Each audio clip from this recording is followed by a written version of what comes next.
तो 3 दिन से मैंने कोई भी वीडियो नहीं डाली है क्योंकि मेरी थोड़ी सी तबीयत खराब चल रही थी। लेकिन अब मैं ठीक हूँ तो अब रेगुलर वीडियो आएंगी। और हाँ भाई, मैं मरा नहीं हूँ। तो बढ़ते हैं आज के एपिसोड की तरफ।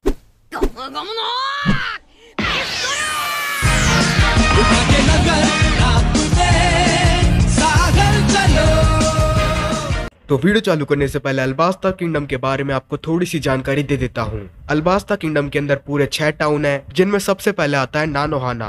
अल्बास्ता की जो शुरुआत है वो नानोहाना से ही होती है। किसी को भी अल्बास्ता के अंदर घुसना होता है तो सबसे पहले वो आता है नानोहाना में, जैसे लूफी और उसका क्रू आए थे। फिर दूसरा आता है कोटेरिया, फिर उसके बाद आता है एलुमालू, और फिर उसके बाद आता है राजा का शहर अलुबारना। और जो अलुबारना शहर है इसी के अंदर राजा का महल है। फिर आता है यूबा और रेन बेस, और जो रेन बेस है उसी के अंदर रहता है क्रोकोडाइल। एपिसोड का नाम है ऑपरेशन उटोपिया।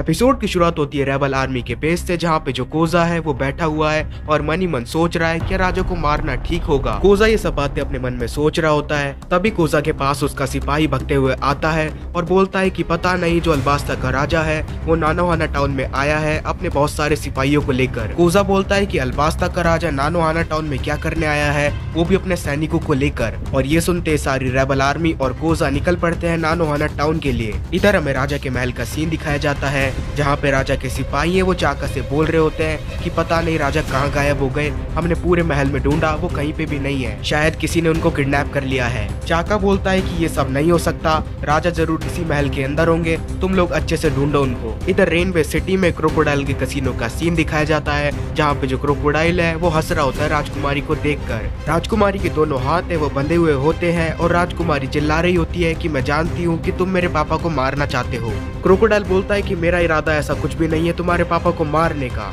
मैं तो बस तुम्हारे पापा यानी कि अल्बास्ता के राजा को मौत से भी बदतर सजा देना चाहता हूँ। और वो सब होगा ऑपरेशन उटोपिया से। और अब बस थोड़ी देर में ऑपरेशन उटोपिया शुरू होने वाला है। सारे लोग जेल में से सब सुनने लग जाते हैं। उसॉप बोलता है कि आखिर मौत से भी बदतर सजा क्या होगी। राजकुमारी बोलती है कि आखिर ऑपरेशन उटोपिया है क्या चीज और तुम क्या करने वाले हो उस ऑपरेशन उटोपिया में। क्रोकोडाइल बोलता है तो ठीक है, मैं तुम्हें बताता हूँ कि आखिर ऑपरेशन उटोपिया है क्या चीज और इसमें क्या होने वाला है। लेकिन फिर हमें सीन दिखाया जाता है राजा के महल का, जहाँ पे कुछ सिपाही है वो चाका के पास आते हैं और बोलते हैं कि हमें राजा की खबर मिली है। चाका बोलता है जल्दी से बताओ कि राजा कहाँ पे है। वो सिपाही बताता है कि खबर मिली है कि जो राजा है राजमहल के बहुत सारे सैनिकों को लेकर नानोहाना टाउन में गए हैं। चाका सोचता है कि आखिर राजा नानोहाना टाउन में क्या करने गए होंगे। और इधर हमें सीन दिखाया जाता है राजा का, जो कि सच्ची में अपने बहुत सारे सैनिकों को लेकर नानोहाना टाउन में आ चुका है। उधर के सारे लोग हैं वो बोलते हैं कि राजा आप इधर क्या कर रहे हो। राजा कोबरा बोलता है कि मैं तुमसे इधर माफी मांगने आया हूँ क्योंकि मैंने तुमसे तुम्हारी बारिश छीन ली। मैंने अपने शहर में डांस पाउडर का इस्तेमाल किया और इस शहर में सूखा पड़ गया। ये सुन के नानोहाना के लोग हैं वो बोलते हैं कि हमको आप पे पूरा भरोसा है, आप कभी भी कुछ ऐसा नहीं कर सकते। लेकिन जो राजा है वो बोलता है कि वो मैं ही था जिसने अपने शहर के ऊपर डांस पाउडर का इस्तेमाल किया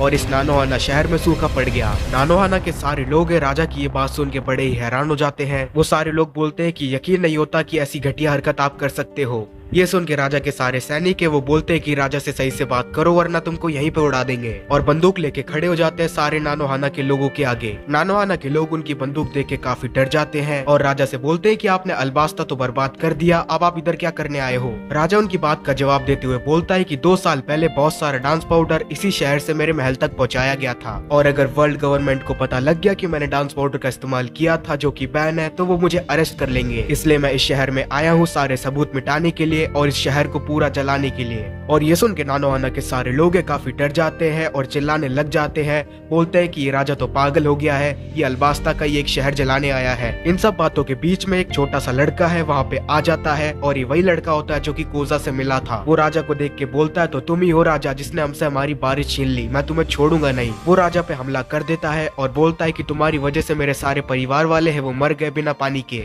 लेकिन जो राजा कोबरा है उस लड़के को अपनी तरफ आता देख के उसके एक लात मारता है और उसे दूर उड़ा देता है। सारे लोग राजा की ये हरकत देख के बड़ा ही गुस्सा हो जाते हैं क्योंकि उसने एक छोटे से बच्चे की लात मारी और सोचते हैं कि ये वो राजा नहीं है जैसा कि हम इसे सोचते थे, ये तो बहुत बुरा है। और तभी वहाँ पे घोड़ों की आवाज आती है और पता लगता है कि वहाँ पे कोजा और रेबल आर्मी है वो पहुंच चुके हैं। कोजा देखता है कि इधर तो सच्ची में राजा आया है अपने सैनिकों के साथ। वो बोलता है कि तुम इधर क्या करने आए हो।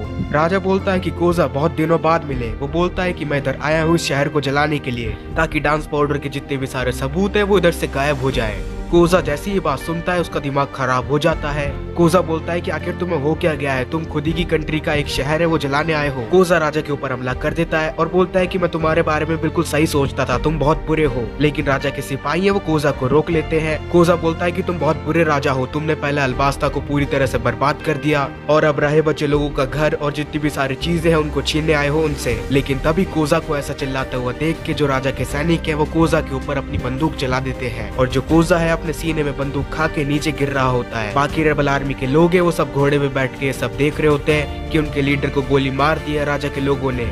कोजा की गोली लगने के बाद जो राजा है वो हंस रहा होता है और बोलता है कि अब जल्दी से पूरा शहर है ये जला दो। रेबल आर्मी के बाकी के लोग हैं वो कोजा को संभालने आते हैं और शहर को जलाने वाली बात सुन के बड़ा ही हैरान होते हैं। इधर जो राजा के सारे सैनिक है वो शहर को जलाने लग गए हैं और सारी जगह तोड़ फोड़ मचाने लग गए हैं और जो कोजा है वो गोली खा के पड़ा है सबके सामने और ये सारी बातें सुन रहा है। और फिर हमें सीन दिखाया जाता है मिस्टर वन का और मिस डबल फिंगर का। वो दोनों एजेंट है, वो एक बहुत बड़ी शिप है वो लेके आ रहे होते हैं नानोहाना की तरफ। लेकिन वो शिप है वो जानबूझ के नानोहाना के अंदर घुसा देते हैं और शिप को हवा में उड़ा देते हैं। इधर सारी जगह पे आग लगी हुई है और रेबल आर्मी के लोग हैं वो देखते हैं कि एक बहुत बड़ी शिप है वो उनकी तरफ ही आ रही है नानोहाना शहर के अंदर। राजा बोलता है कि मेरे सारे लोग आ गए और मिस्टर वन और मिस डबल फिंगर की शिप है वो शहर के बीचों बीच लैंड करती है और जितने भी सारे घर है उनको तोड़ देती है। आधा शहर है पूरा उस शिप से दब जाता है और चारों तरफ तबाही मच जाती है। सारे लोग डर के मारे भागने लग जाते हैं और एक छोटा सा बच्चा है वो अपनी माँ की गोद में से गिर जाता है और रोने लग जाता है। चारों तरफ बस तबाही तबाही हो रही होती है और सारे घर है वो टूट चुके हैं और सारे लोग रोते हुए भग रहे हैं। राजा ये देख के हंस रहा होता है और अपने एक सैनिक से बोलता है कि अब मेरे को मेरा नाटक बंद कर देना चाहिए। वो एक अजीब सा क्राउन है अपने सर पे पहन लेता है और फिर हमें पता लगता है कि वो राजा और कोई नहीं मिस्टर टू है जो कि राजा का भेष बदल के इधर आया है और जितने भी सारे राजा के सैनिक है वो राजा के सैनिक नहीं है, वो असल में बारोक वर्ग के मेंबर्स हैं।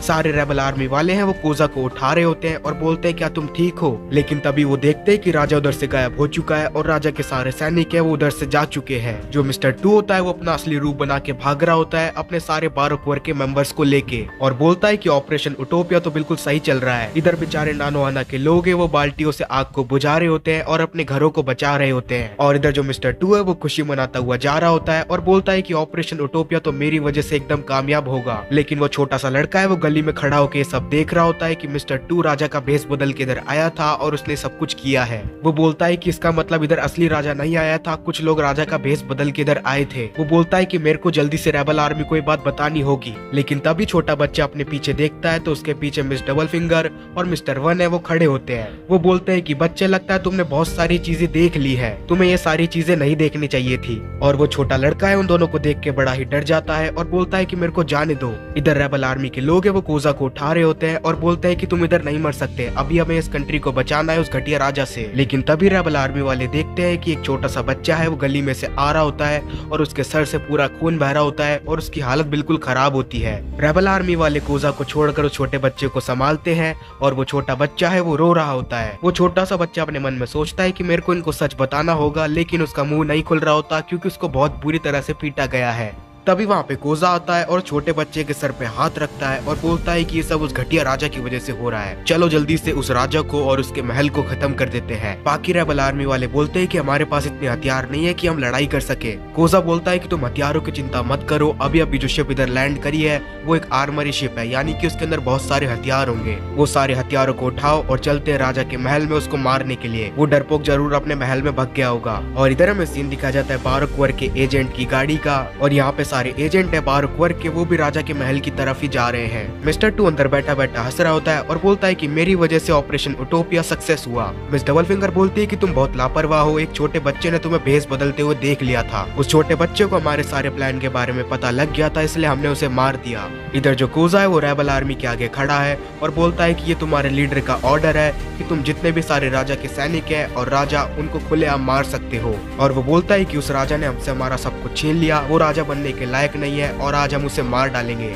शायद ये हमारा आखिरी मिशन हो और इसके बाद शायद रेबल आर्मी पूरी तरह से मर जाए, लेकिन हमको राजा को मार के ही मरना है। और सारे रेबल आर्मी वाले हैं ये सुन के जोर से चिल्लाते हैं और बोलते हैं कि हम तैयार हैं। और इधर में सीन दिखाया जाता है राजा के शहर का, जहाँ पे राजा के महल के अंदर कुछ सिपाही है वो आते हैं और चाका को बताते हैं कि जो हमारे राजा है वो नानोहाना के अंदर दिखाई दिए हैं। और नानोहाना में पहुंचते ही उन्होंने पूरे नानोहाना में आग लगा दी है और उधर बहुत बर्बादी कर दी है और सारे लोगों की जान खतरे में है। ये सुन के चाका उन पे बहुत गुस्सा करता है और बोलता है कि ये क्या बकवास कर रहे हो, हमारे राजा ऐसा कुछ भी नहीं कर सकते।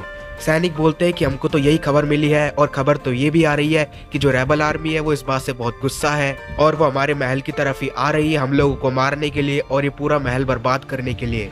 चाका को इस बात से बहुत दुख होता है कि राजा ने ये सब नहीं किया और फिर भी सारे लोग राजा को बहुत बुरा मानते हैं। वो मन ही मन सोचता है कि मैं क्रोकोडाइल को छोड़ूंगा नहीं। फिर वो अपनी तलवार निकालता है और बोलता है कि राजा इस वक्त महल में नहीं है और अगर रेबल आर्मी वाले इधर आए और महल को तबाह करने की कोशिश करे तो हमको उनसे लड़ाई करनी पड़ेगी और हमारे राजा के महल को बचाना पड़ेगा। और फिर हमें सीन दिखाया जाता है रेन बेस सिटी का, जहाँ पे क्रोकोडाइल के कसीनो के अंदर सारे लोग हैं क्रोकोडाइल का ऑपरेशन उटोपिया प्लान सुन रहे हैं। सारे लोग उसके प्लान को सुन के बड़े ही हैरान होते हैं और जो क्रोकोडाइल है उसने अपना सारा ऑपरेशन उटोपिया प्लान है वो सब लोगों को बता दिया है। वीवीए सुन के चिल्लाती है और बोलती है कि तुम ऐसा कैसे कर सकते हो, ये तो बहुत बुरा है। क्रोकोडाइल बोलता है कि ये प्लान मैंने इस तरह से बनाया है कि जो तुम्हारे पापा हैं यानी कि अल्बास्ता के राजा, उनकी मौत बहुत दर्दनाक होगी। वैसे मेरा तो कोई इरादा नहीं है तुम्हारे पापा को मारने का, लेकिन अब अल्बास्ता के लोग ही तुम्हारे पापा को मारना चाहते हैं तो मैं क्या करूँ इसमें। लूफी को इस बात से बहुत गुस्सा आ रहा होता है और वो जेल से बाहर निकलने की कोशिश करता है, लेकिन वो जैसे ही जेल के बाहर को टच करता है वो कमजोर पड़ जाता है। कैप्टन स्मोकर लूफी को देख रहा होता है कि कैसे वो बाहर निकलने की कोशिश कर रहा है और वो बोलता है क्या तुम्हारा कैप्टन सच्ची में पागल है, इसे मैंने अभी थोड़ी देर पहले बताया कि डेविल फ्रूट यूजर इस जेल से बाहर नहीं निकल सकते।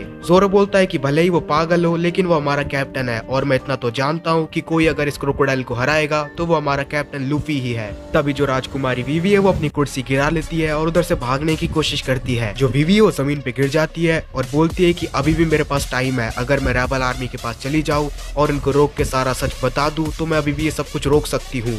क्रोकोडाइल इस पे हंसता है और बोलता है कि जब तक मैं इधर हूँ तो तुम इधर से बाहर कैसे जाओगी। और इसी पॉइंट पे ये एपिसोड है वो भी खत्म हो जाता है। तो मिलते हैं आपसे अगले एपिसोड में, तब तक के लिए। वैसे कहने को है बातें पर मन में दबाता चला आया कितने तूफान, मैंने सोचा ही नहीं